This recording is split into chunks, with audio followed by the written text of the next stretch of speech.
Hi students, and welcome to week 6 in your online lifespan growth and development class. This week we are staying in early childhood like we were in last week, but this week we're focusing on the social emotional side of that developmental phase. So this week you will have a discussion question over the pros and cons of bilingual education and your chapter 6 quiz. So let's take a closer look at this discussion question. So in this discussion question, and you have some information here, I'm giving you a case study.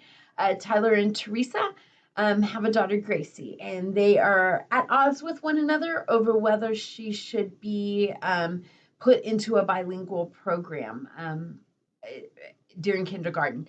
And so you can use these responses here to formulate your thoughts. So I wanted you to have some resources to kind of build your pros and cons list with.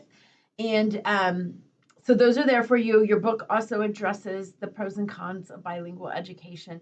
But basically what I'm looking for, here's the assignment right here, is I'm writing about 3 paragraphs. Of course, you can always write as much as you want to.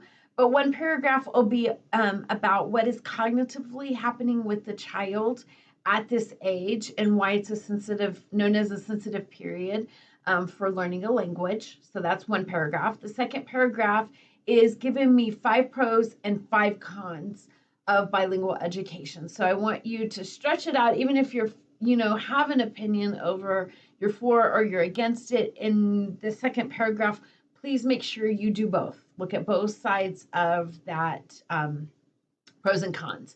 And then the third paragraph is, what is your advice to these parents? What are you going to tell Tyler and Teresa about whether Gracie should be in that bilingual program after you've done your research and your background and come up with something?